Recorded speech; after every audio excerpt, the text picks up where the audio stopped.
Children sure are inquisitive, aren't they? I'm a parent, so obviously I know what it means to hear, well, why? 1.5 million times. Or how?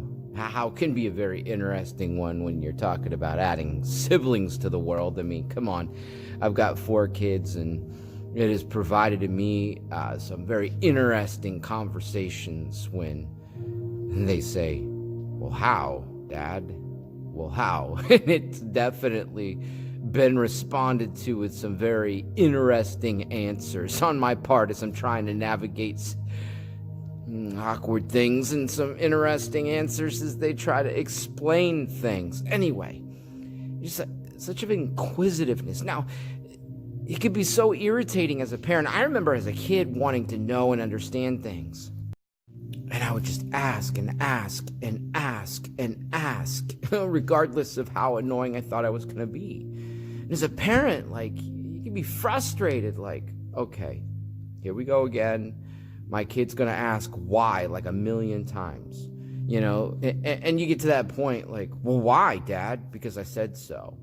Or, well, why? Because, it doesn't even have to be a said so. Because I'm Dad, I can do what I want to, and I'm going to make you do what I want you to do because. But seriously, we can be frustrated at the constant barrage of questioning.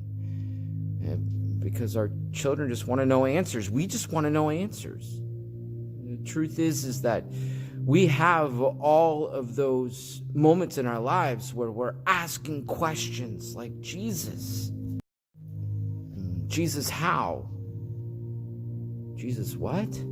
Jesus why? Jesus when? Jesus where? Jesus who? Who are you? Where are you leading? What are you doing? Why is it happening this way?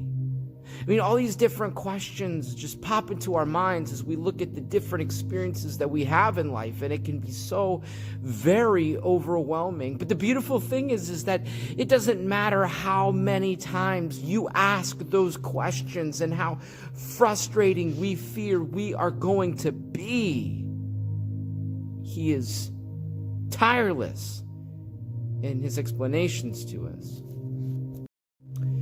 Sure, he can be quiet. Sure, he can not respond immediately like we want him to. Sure, he might use different methods and avenues to express to us the questions that we experience. But seriously, he does not grow weary in our constant.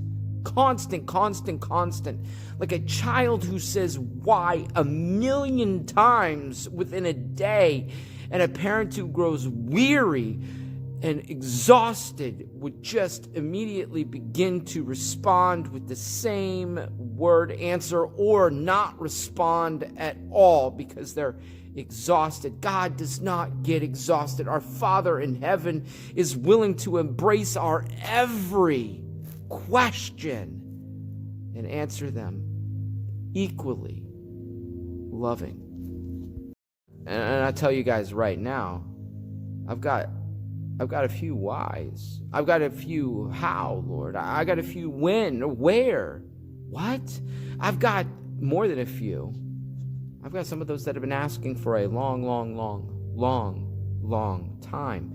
And I know that God, in his love, in his compassion, the Father of heaven, not only shows patience and willingness, but he delights in our asking, because that means we are opening the line of communication and we are discovering prayer. We are discovering intimacy. We're discovering personal experience. And I know, some of the things that we can just continue to ask over and over and over again they're rude, they're disrespectful, they're not reverent of God. And thankfully, he's not going to lightning bolt us from heaven and just light us up. He's patient, But even in our most confusing and frustrating, anxiously asking, he's saying to us, come to me. If you're weary, come to me. If you're tired, come to me. If you need strength, come to me. If you need answers, come to me. And he embraces us with his love and delights to answer our questions. I love you guys. Ask him and listen.